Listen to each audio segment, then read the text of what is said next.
Good afternoon, Colonel Country, and welcome to another episode of Colonel's Corner.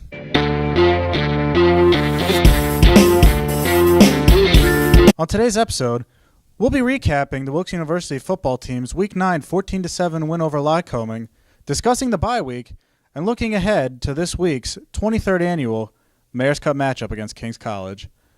Our guest today is head coach Jon Drach. Coach, thanks for joining us. Hey, Ed, how you doing? I'm doing good, thank you. Now, Coach, we reached our bye week last week. Can you talk to us about what we did during the off time? I mean, it's nice to have a bye week. I think we just needed to get healthy. Playing 9 weeks in a row is challenging. You know what I mean? I think we had the last bye week in the league, and for us, it was time to kind of regenerate, get healthy, heal up some of those bumps and bruises, and start to work on Kings a little bit. Now, let's talk about Week 9's 14-7 win over Lycoming. What were some of the positives that you took away from the performance? I thought the defense played spectacular. I thought we controlled them up front and really limited them running the football, especially on a nasty day when everybody knew the team that was able to control the front was going to win the football game. Our guys on the defensive line did a really, really good job of limiting them, keep the quarterback in the pocket, making some negative plays, and putting them in long yardage situations on third down that were difficult to kind of complete. And then offensively, we did a nice job of completing some of those long third down attempts. You know, I think we were still right around our mark, about 50% on third down. And then when we got in the red zone, we were efficient. You know what I mean? And when you're efficient in the red zone on a nasty day like that, and we were able to make some plays down there, it led to the win. Now let's talk about the defense a little more. As you mentioned, we really held their ground game, just 24 yards, and even their total yardage was under 200. What have you and the defensive coaches kind of preached all year to get the unit from where they were at the beginning of the season to the way they're performing now?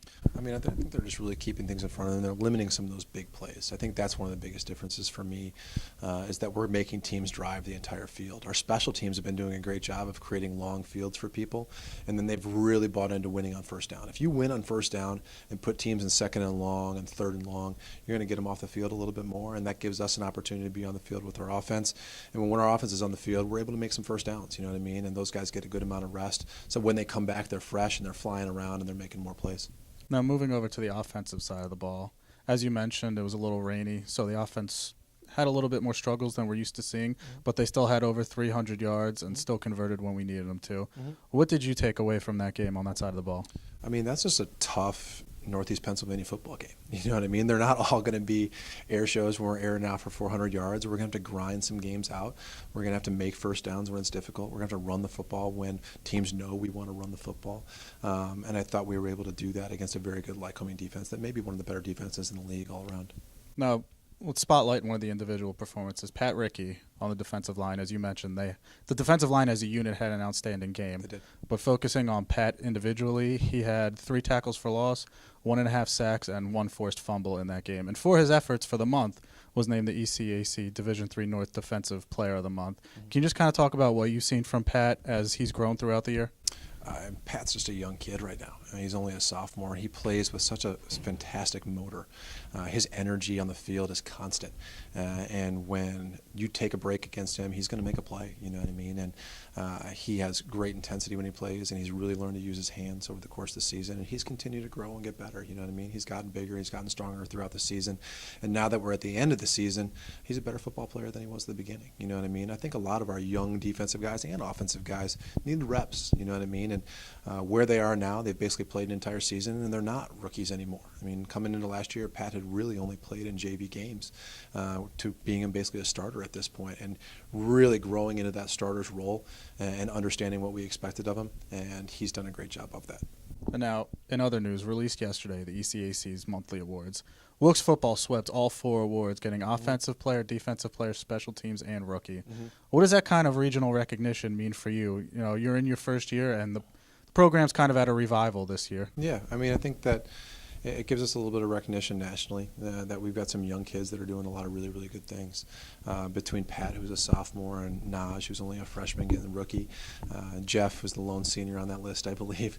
And then Cut's also a freshman. So that's basically 3 underclassmen that earned a lot of recognition. The best is yet to come. You know what I mean? I think that our team is growing, and we're getting better every week, and we're looking forward to what we have going forward in the future.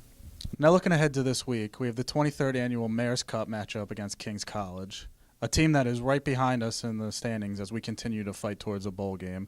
What do we need to do on Saturday to come out with a victory? we're going to need to keep them off the chains. And what I mean by that is win first and second down, put them in long yard situations. Between Tommy Clock and Jordan Downs and some of those guys on the offensive side of the ball, they're pretty dynamic up front, and they do a great job of controlling the game. I think they're right behind us in time of possession and in first down. So they're very similar in the model of controlling the football game and using their run game to do that.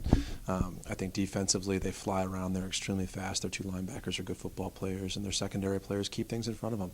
You know what I mean? That sounds pretty similar to what Wilkes is doing right now, is we're limiting teams from having the big plays. And I think it'll come down to some of those teams that can create the big plays. When it's all said and done, they're going to win the football game on Saturday.